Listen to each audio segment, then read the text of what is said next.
Hello everyone, welcome back to our YouTube channel. तो जैसा कि हम लोग कुछ दिनों से जो है सीटेट 2025 का जो है वो तैयारी कर रहे हैं, है ना, जिसमें जो है हम लोग प्रीवियस ईयर के क्वेश्चंस को डिस्कस कर रहे थे, है ना।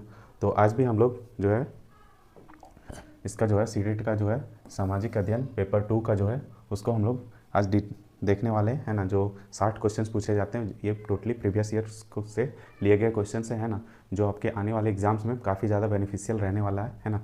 तो चलिए आज हम लोग डिस्कस करते हैं इसको, है ना, और देखते हैं कैसे कैसे क्वेश्चंस रहते हैं, है ना। तो सबसे पहला क्वेश्चन है आज का हमारा कि लोकतंत्र में चुनावों के संबंध में निम्नलिखित 2 कथनों पर विचार कीजिए, है ना। लोकतंत्र के संबंध में 2 कथनों पे जो है वो विचार करना। तो पहला बोला जा रहा है कि प्रतिनिधित्व लोकतंत्र में लोग अपने प्रतिनिधियों को चुनकर अप्रत्यक्ष रूप से भाग लेते हैं और वे प्रतिनिधि पूरे देश के लिए कानून और नियम बनाते हैं। जी हाँ, तो प्रत्यक्ष रूप से तो जनता चुनती है और कानून बनाती है लोकसभा के लोगों को, है ना। उसके बाद जो है बी क्या स्टेटमेंट दे रहा है, तो ये तो फर्स्ट स्टेटमेंट बिल्कुल सही है ना।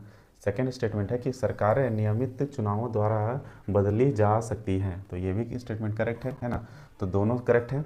तो पहला में ए सही बी गलत, ये तो नहीं होगा। ए और बी दोनों गलत, ये भी नहीं होगा। ए गलत और बी सही, ये भी नहीं होगा। तो ऑप्शन नंबर 4 जो है वो बिल्कुल करेक्ट हो जाएगा, ए और बी दोनों सही हो जाएंगे, है ना। तो ऑप्शन नंबर 4 जो है हमारा बिल्कुल करेक्ट हो जाएगा। अब देखते हैं नेक्स्ट हमारा क्वेश्चन नंबर सेकेंड जो है 32 है ना। इसमें बोला जा रहा है कि निम्नलिखित में से कौन सा युग्म मुगल चारबाग का एक स्थल नहीं है ना।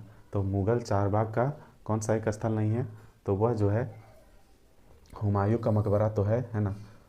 कुवत उल इस्लाम अजीद, ये तो मुस्लिम शालीमार बाग तो है, लाल महल बारी भी है। ऑप्शन नंबर सेकेंड ये है जो ये नहीं है ना। ऑप्शन नंबर सेकेंड जो है इसका बिल्कुल करेक्ट हो जाएगा। नेक्स्ट देखते हैं 33 नंबर में बोला जा रहा है कि भारत में पंचायती राज प्रणाली के संबंध में निम्नलिखित में से कौन सा कथन सही है ना। पंचायती राज जो है उससे संबंधित कौन सा स्टेटमेंट सही है, तो इसका फर्स्ट स्टेटमेंट है कि जिला परिषद पंचायती राज प्रणाली का द्वितीय स्तर है। जी नहीं, ये तो नहीं होगा। ग्राम सभा के सचिव का चुनाव उनके सदस्यों द्वारा किया जाता है, ये भी नहीं है। ग्राम सभा का सचिव जो होता है वो इलेक्टेड नहीं होता है, वो डायरेक्ट जो है गवर्नमेंट के थ्रू जो है नोटिफिकेशन निकाला जाता है, उसके थ्रू रिक्रूट किया जाता है ना। तीसरा है ग्राम पंचायत की अवधि 4 वर्ष होती है, यह भी नहीं होगा, 5 वर्ष की होती है। तो चौथा जो है बोला जा रहा है संवैधानिक दिशा निर्देश के अंतर्गत देश के प्रत्येक राज्य में पंचायतों के संबंध में अपने कानून होते हैं। जी हाँ, तो ऑप्शन नंबर 4 जो है इसका बिल्कुल करेक्ट हो जाएगा, है ना। अब देखते हैं नेक्स्ट है 34 नंबर में बोला जा रहा है कि निम्नलिखित व्यक्तियों में से किसकी कविताओं को विचारों को पंचवानी और बीजक से संरक्षित किया गया है। तो किसको संरक्षित किया गया है, तो यह जो है आपका किसको किया गया है, तो यह जो है कबीर को किया गया है ना। ऑप्शन नंबर फर्स्ट जो है इसका बिल्कुल करेक्ट आंसर है। उसके बाद देखते हैं नेक्स्ट है गढ़कटंगा को गोंड राज्य के संबंध में निम्नलिखित कथनों में से कौन सा कथन सही है। तो कौन सा कथन सही, तो आइए देखते हैं। तो इसका पहला ऑप्शन है यह एक समृद्ध राज्य था, इसने जंगली हाथियों को पकड़कर और उनको दूसरे राज्यों में निर्यात करके धन कमाया। तो ऑप्शन नंबर यही है इसका बिल्कुल करेक्ट आंसर, क्योंकि गढ़कटंगा के गोंड राज्य का संबंध जो है इसी से है, ये हाथियों को पकड़कर उनके दूसरे राज्यों में निर्यात किया करते थे, है ना। नेक्स्ट देखते हैं, नेक्स्ट है 36 नंबर। इसमें बोला जा रहा है कि एलोरा की गुफा 15 का भित्ति चित्र जिसमें विष्णु को नरसिंह अर्थात पुरुष सिंह के रूप में दिखलाया गया है, किस काल की कृति है। तो यह जो है किस काल की कृति है, तो यह जो है आपका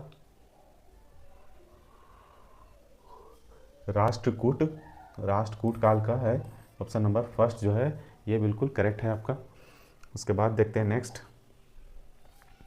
है 37 37 नंबर में बोला जा रहा है कि निम्नलिखित में से वस्तु विनिमय पद्धति की सही विशेषता कौन सी है। तो वस्तु विनिमय प्रणाली की सही विशेषता क्या है, तो देखते हैं। तो यह जो है फर्स्ट स्टेटमेंट है कि यह वस्तुओं के लेन देन को आसान बनाती है, तो ये तो नहीं होगा, है ना। यह व्यापार है जिसमें वस्तुओं की अदला बदली में धन का प्रयोग किया जाता है, ये भी नहीं होगा। तीसरा है यह खर्चीली और समय साध्य प्रक्रिया है, ये भी नहीं होगा। ऑप्शन नंबर 4 जो है वो हो जाएगा, यह धन का उपयोग किए बिना वस्तुओं की अदला बदली का व्यापार है। तो जाहिर सी बात है कि वस्तु विनिमय में जो है वस्तु के बदले वस्तु दिया जाता था, ना कि जो है उसके बदले कोई धन दिया जाता था, है ना।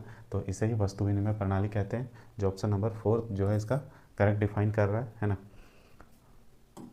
नेक्स्ट देखते हैं 38 नंबर में बोला जा रहा है आपको कि निम्नलिखित स्थलाकृतियों में से किसमें छत्रक शैल पाए जाते हैं।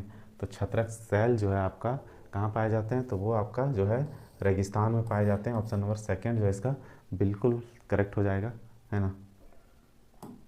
नेक्स्ट देखते हैं 39 नंबर में बोला जा रहा है कि निम्नलिखित में से किसके नेतृत्व में बंगाल 18वीं सदी में धीरे धीरे मुगल नियंत्रण से अलग हो गया। तो यह किससे के नेतृत्व में था, तो यह जो है आपका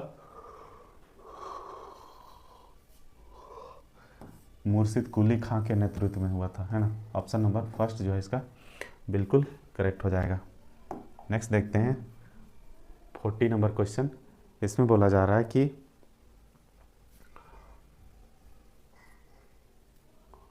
मिलान करना है ना, तो वायुमंडल की परतें और विशेषताएं क्या है ना। तो ये क्वेश्चन जो है मोस्ट इम्पॉर्टेंट है, इसमें से हर एक एग्ज़ाम में जो है आपका एक ना एक क्वेश्चन होता है। इसको जो है आप लोग डिटेल से आप लोग बढ़िया से देख लीजिएगा कि कौन से मंडल में क्या क्या चीज़ें होती है, कितना किलोमीटर तक है, किसमें क्या पाया जाता है ना। इसमें जो है मैंने एनालाइज़ किया कि हर एक शिफ्ट में मतलब इससे रिलेटेड क्वेश्चंस होते हैं, है ना। तो इसका जो है 40 नंबर का जो है वो आपका, तो यह किस में मैच करेगा,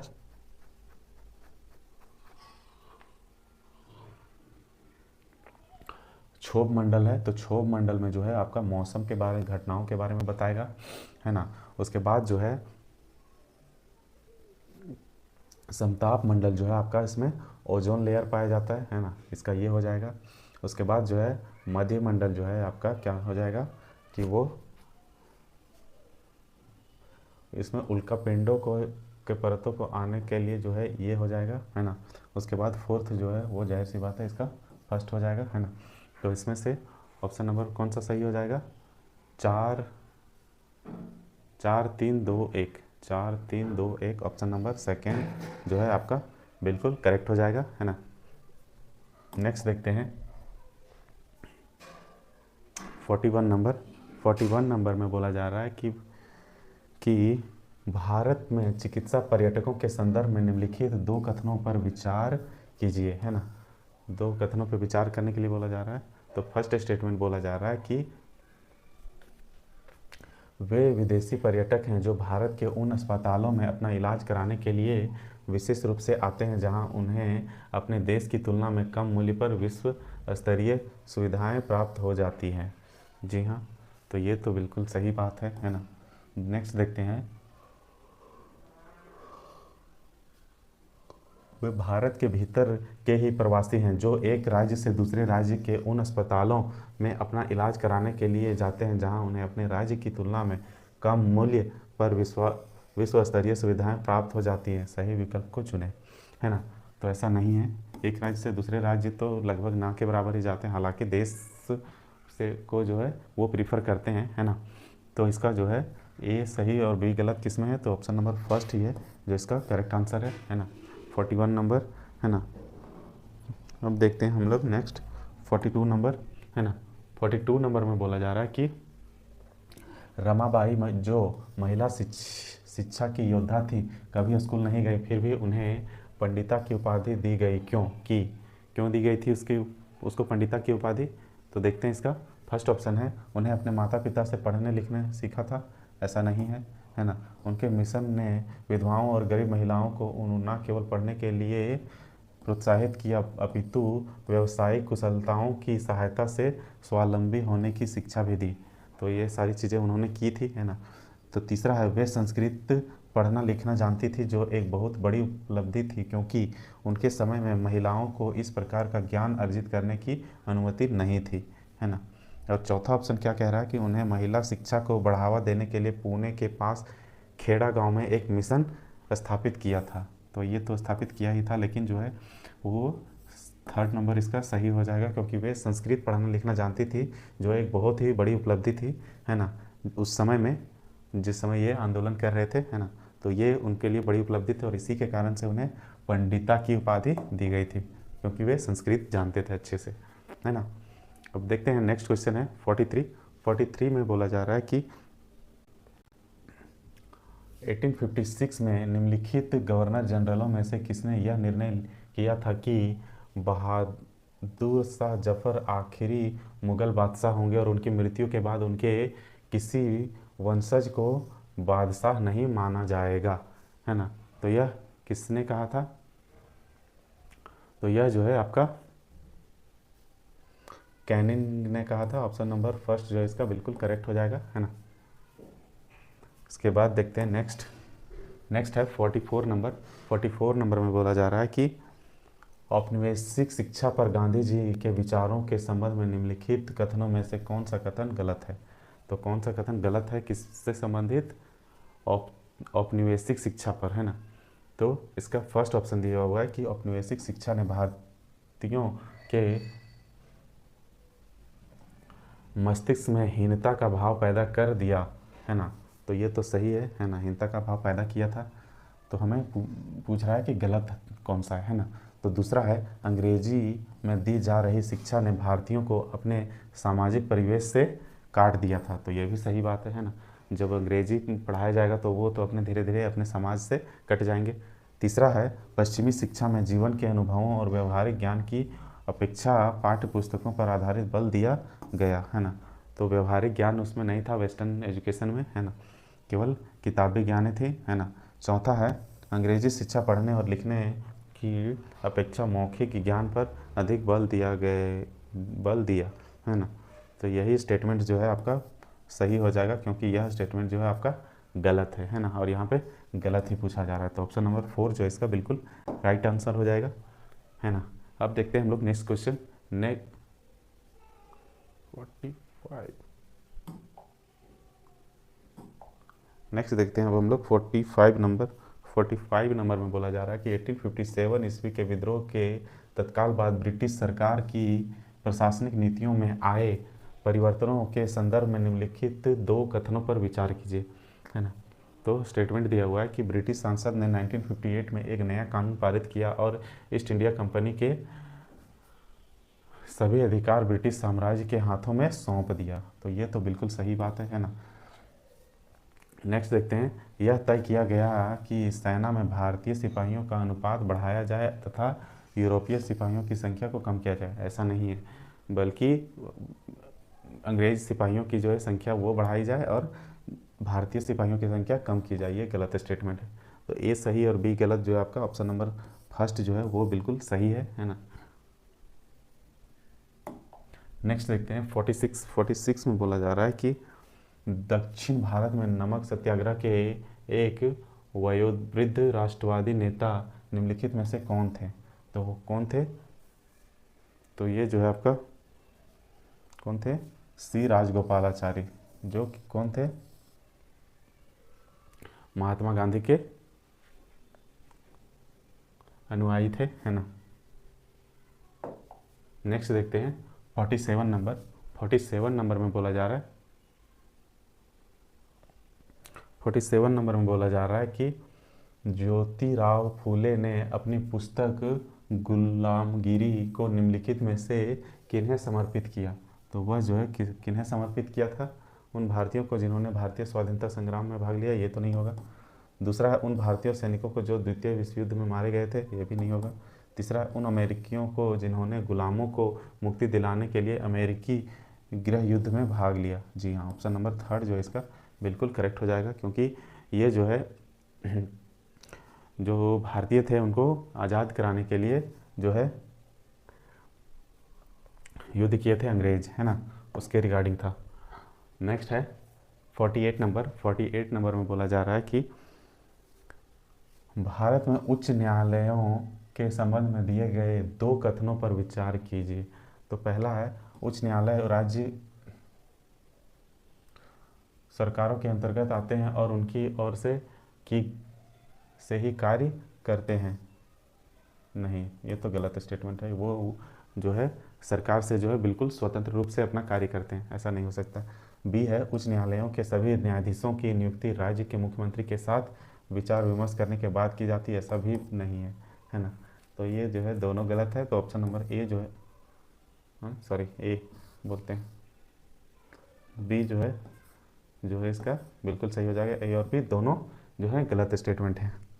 नेक्स्ट देखते हैं 49 नंबर में बोला जा रहा है कि इसमें बोला जा रहा है आपका कि निम्नलिखित मदों में से कौन सी पर कैलिको के नाम से जानी गई जिसे पुर्तगाली भारत से यूरोप ले गए थे। तो किसे ले गए थे? तो वह जो है आपका सूती कपड़ों को लेकर गए थे, जिसे क्या कहते थे वे लोग? कैलिको कहते थे, है ना। नेक्स्ट है 50 नंबर में बोला जा रहा है कि एक शिक्षक अनुभव करता है कि उच्च प्राथमिक स्तर पर विषय का भार बहुत है। निम्नलिखित में से सबसे अच्छे उपागम का सुझाव दीजिए जो इस समस्या का समाधान करे। तो ये स्टेटमेंट है, तो कौन सा स्टेटमेंट सही होगा? तो इसमें जो है पहला बोला जा रहा है कि प्रत्येक अध्ययन से महत्वपूर्ण क्षेत्रों की पहचान कर इन पर नोट्स लिखिए। ये तो नहीं होगा, है ना। दूसरा है क्रियाकलाप छोड़ दें क्योंकि उनका परीक्षण नहीं होता। तीसरा है सारे पाठ्यक्रम को जल्दी जल्दी पढ़ा दें। चौथा है ऐसी विषय वस्तु विकसित करें जो विषय सीमाओं को पार करके कई प्रतियों को सिखा सके, है ना। तो इसका जो है ऑप्शन नंबर 4 जो है इसका बिल्कुल करेक्ट हो जाएगा, है ना। नेक्स्ट देखते हैं हम लोग 51 नंबर। इसमें बोला जा रहा है कि अधिक गहराई में स्थित खनिज निक्षेपों तक पहुंचने के लिए गहरे छिद्र बनाए जाते हैं। इस प्रकार के खनन को कहा जाता है। तो इस प्रकार के खनन को क्या कहा जाता है? तो ये जो है प्रवेधन कहलाते हैं ना। ऑप्शन नंबर 4 जो इसका राइट आंसर हो जाएगा।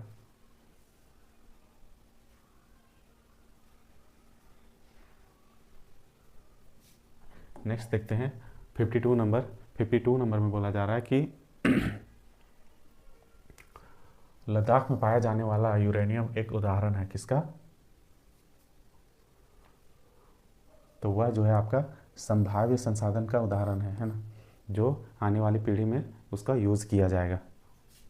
नेक्स्ट देखते हैं गर्म जल के झरने से प्राप्त ताप ऊर्जा के परिणाम स्वरूप बनते हैं। क्या बनते हैं? तो वह जो है आपका क्या बनेगा? वह जो है भूतापीय ऊर्जा कहलाएगा, है ना। आपका नंबर सेकंड जो है वो बिल्कुल करेक्ट हो जाएगा। नेक्स्ट देखते हैं। नेक्स्ट है 54 नंबर। इसमें बोला जा रहा है कि संसार में प्रचलित रोपण कृषि की सही विशेषता का चयन निम्नलिखित में से कीजिए, है ना। रोपण कृषि की सही विशेषता का चयन कीजिए। तो पहला ऑप्शन है यह कृषि मध्य अक्षांशों के आंतरिक अर्ध शुष्क प्रदेश में की जाती है। जी नहीं। इस प्रकार की कृषि में भूमि का गहन उपयोग करने के लिए कृषक अपने पूरे परिवार के साथ लगा रहा है। जी नहीं। इसमें प्रति एकड़ उपज कम होती है। जी नहीं, ये भी नहीं होगा। ऑप्शन नंबर 4 जो इसका राइट आंसर हो जाएगा वह वाणिज्यिक प्रकार की कृषि है जो विस्तृत क्षेत्रों पर की जाती है ना।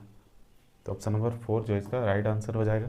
नेक्स्ट देखते हैं अब हम लोग 55 नंबर। इसमें बोला जा रहा है कि मध्य और शीर्ष प्रबंध की प्रतिभा सर्वाधिक उपलब्ध होने का विशेष लाभ निम्नलिखित में से किस नगर को हमेशा प्राप्त है? तो यह किस नगर को प्राप्त है हमेशा? तो यह जो है आपका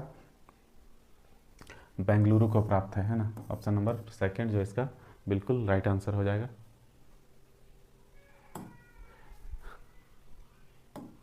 नेक्स्ट देखते हैं 56 नंबर। 56 नंबर में बोला जा रहा है कि राज्य की विधायिका अंग से अभिप्राय है।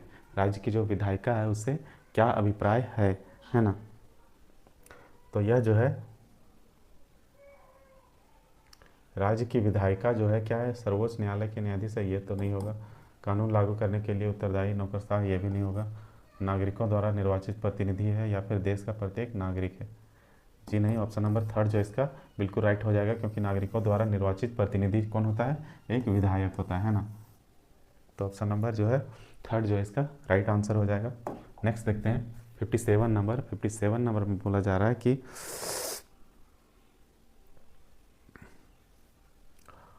फौजदारी कानून के अंतर्गत मामले के निवारण के बारे में निम्नलिखित में कथनों में से कौन सा कथन सही है। तो कौन सा कथन सही है ना। तो यह जो है पहला ऑप्शन दिया हुआ है, सबसे पहले पुलिस के पास सूचना रिपोर्ट दर्ज कराई जाती है और इसके बाद ही अदालत में मामला दर्ज किया जाता है। तो ऑप्शन नंबर फर्स्ट ही है जो इसका राइट आंसर हो जाएगा, है ना। पहले हम लोग जो है अपना थाना में रिपोर्ट करवाएंगे, उसके बाद जो है पेश किया जाएगा हमें कोर्ट में, है ना, प्राथमिकी दर्ज कराने के बाद। अब देखते हैं नेक्स्ट 58 नंबर। 58 नंबर में बोला जा रहा है कि अपराध की जांच करने के लिए पुलिस की भूमिका के संबंध में निम्नलिखित कथनों में से कौन सा कथन सही है। अगर कोई अपराध है और आपको ये जजमेंट दिया जाए इन स्टेटमेंट्स को फॉलो करके, तो आप किस स्टेटमेंट को चूज़ करेंगे, है ना। तो इसका फर्स्ट स्टेटमेंट दिया हुआ है, सर्वोच्च न्यायालय के दिशा निर्देश पुलिस को जांच के दौरान किसी को सताने या पीटने या गोली मारने की अनुमति नहीं देते हैं, है ना, यहाँ नहीं होगा, है ना। दूसरा है, पुलिस हिरासत में दिए गए इकबालिया बयान को पुलिस आरोपी के खिलाफ सबूत के रूप में इस्तेमाल कर सकती है ना। जी नहीं, ऐसा तो नहीं है। तीसरा है, कोई व्यक्ति दोषी है या नहीं यह निर्धारित करना पुलिस का काम है, जी हाँ। उसके बाद अगर पुलिस को ऐसा लगता है कि सबूत आरोपी के दोषी होने का संकेत दे रहा है तो वह अदालत में प्रथम सूचना रिपोर्ट दाखिल कर सकता है ना। तो यह जो है आपका ऑप्शन नंबर जो है फर्स्ट जो है आपका बिल्कुल करेक्ट हो जाएगा, है ना। नेक्स्ट देखते हैं 59 नंबर में बोला जा रहा है कि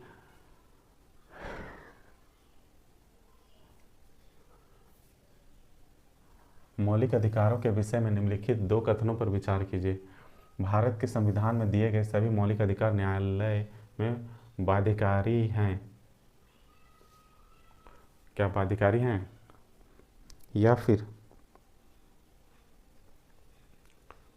सही है, ये तो बाध्यकारी है ना। बी है, शोषण के विरुद्ध अधिकार नागरिकों को उच्च स्तर के न्यायालय में जाने के लिए अनुमति प्रदान करता है यदि वह समझता है कि निचले स्तर के न्यायालय द्वारा दिया गया निर्णय अपूर्ण है। जी हाँ, ये भी सही है ना। तो दोनों सही कौन कौन से है, तो यह जो है ऑप्शन नंबर 4 ए और बी दोनों सही है ना। इसका 4 ऑप्शन जो है वो राइट हो जाएगा। नेक्स्ट देखते हैं, इसमें जो है दिया गया है कि पहिएदार कुर्सी व्हीलचेयर का उपयोग करने के लिए रंजन की कक्षा विद्यालय भवन की तीसरी मंजिल में लगती है। वह प्रत्येक दिन सहायक की प्रतीक्षा करता है जो उससे उठाकर विद्यार्थियों की भीड़ में से होकर ले जाता है ना। तो इसके अकॉर्डिंग जो है इसका आंसर देना है। तो इसमें बोला जा रहा है कि भारतीय संविधान के किस अनुच्छेद का उल्लंघन हो रहा है। तो किस अनुच्छेद का उल्लंघन हो रहा है, तो इसमें जो है आपका अनुच्छेद 1 का जो उल्लंघन हो रहा है ना। अनुच्छेद वन बोलते हैं, अनुच्छेद 15 का जो है वो हनन हो रहा है ना। ऑप्शन नंबर फर्स्ट जो है इसका राइट आंसर हो जाएगा। नेक्स्ट देखते हैं 61 नंबर में बोला जा रहा है कि विकलांग अधिनियम 1955 के किस प्रावधान का पालन विद्यालय नहीं कर रहा है। तो कौन सा नहीं कर रहा है, तो वो जो है आपका ऑप्शन नंबर फर्स्ट में बोला जा रहा है कि विकलांग व्यक्तियों के शिक्षा के अधिकार, दूसरा अनौपचारिक शिक्षा के लिए योजनाएं और कार्यक्रम, तीसरा है रैंप वाले सार्वजनिक स्थानों और भवनों तक सुरक्षित पहुंचाना। तो यही तो हो जाएगा ऑप्शन नंबर थर्ड जो इसका बिल्कुल करेक्ट होगा, है ना। नेक्स्ट देखते हैं ऑप्शन नंबर 62 में बोला जा रहा है कि 62 में बोला जा रहा है कि रंजन के प्रति समानुभूति के विकास के लिए विद्यार्थियों के साथ किया गया निम्नलिखित में से कौन सा क्रियाकलाप सबसे अधिक उपयुक्त होगा? तो कौन सा सबसे ज़्यादा उपयुक्त होगा? तो वह जो है आपका पहला ऑप्शन दिया हुआ है आपका